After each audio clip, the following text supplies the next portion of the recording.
Hello， 各位观众朋友，大家好，欢迎收看阿文好主意，我是阿文老师。今天我们要来教大家做一道古早味的菜包呢。别看它食材特别的简单，可是在家里面啊，常常煎出来的菜包呢，要么不就是特别的干瘪，不然就是过度时咸。今天跟着阿文老师一起做，教你做出好吃、美味又松软的菜包呢哦。那我们就动手做做看吧。那我们首先呢，先处理我们的菜包。那家里面呢，很多人啊遗漏到这个环节。首先我们可以先加水，然后泡15到20分钟。那我们在泡这个菜包啊，15到20分钟这个过程中啊，我们换水1到2次，可以去除多余的菜包的咸度哦。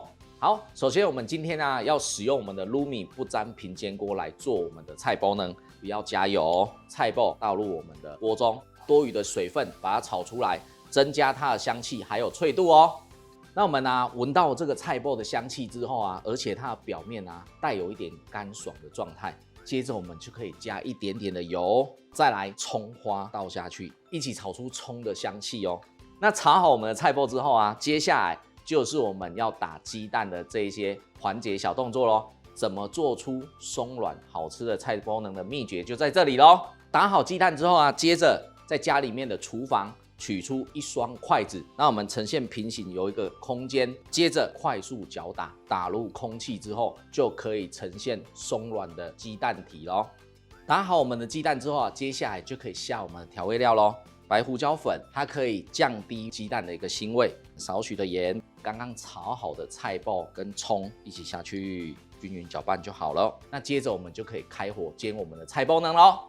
可以先开中火，让我们的锅子微热，再来就加入我们的油。那倒入蛋液之后啊，先不要去动锅子。那有没有看到它旁边这边已经开始熟化了？周边的蛋往中间拨，就可以让它均匀哦。